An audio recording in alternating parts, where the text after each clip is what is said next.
ભુજના હંગામી આવાસમાં પીવાના પાણીમાં ગટરના પાણી મિશ્રણ થતાં લોકોમાં રોષ જોવા મળ્યો। ભુજના હંગામી આવાસમાં ગટર મિશ્રિત પાણીથી રોડ ભરાઈ ગયો છે, તો પીવાના પાણીમાં પણ ગટરનું પાણી આવતા લોકો અત્યંત મુશ્કેલીમાં મુકાયા છે।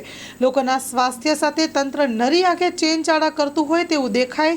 સ્થાનિક લોકોમાં ચર્ચાને વેગ પકડ્યો છે।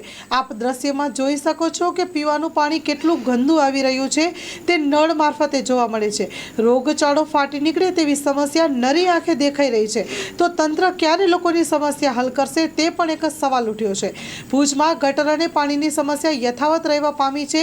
તંત્રને સત્વરે જાગૃત થઈને કામગીરી કરવાની જરૂર છે। Story report by Karan Vaghela, Bhuj.